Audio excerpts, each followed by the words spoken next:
మహబూబాబాద్ జిల్లా గూడూరులో జరిగిన ఓ ప్రభుత్వ కార్యక్రమం ఇప్పుడు రాజకీయంగా తీవ్రంగా చర్చకు దారితీస్తోంది.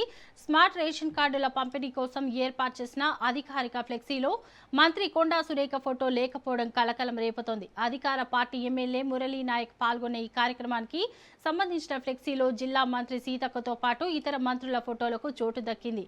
అయితే ఉమ్మడి వరంగల్ జిల్లా నుంచి క్యాబినెట్లో ఉన్న కొండా సురేఖ ఫోటో మాత్రం కనిపించలేదు.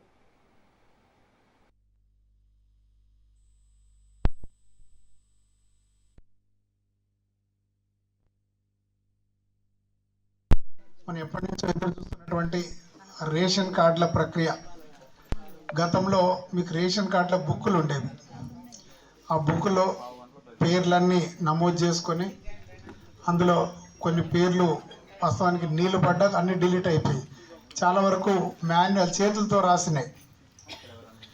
ఈసారి మన ప్రభుత్వం గౌరవ ముఖ్యమంత్రి వర్యులు రేవంత్ రెడ్డి గారు, అదేవిధంగా మన civil supplies minister Uttam Kumar Reddy గారు కలిసి ఒక స్మార్ట్ రేషన్ కార్డును ఒకటి మనం ఏర్పాటు చేయాలి.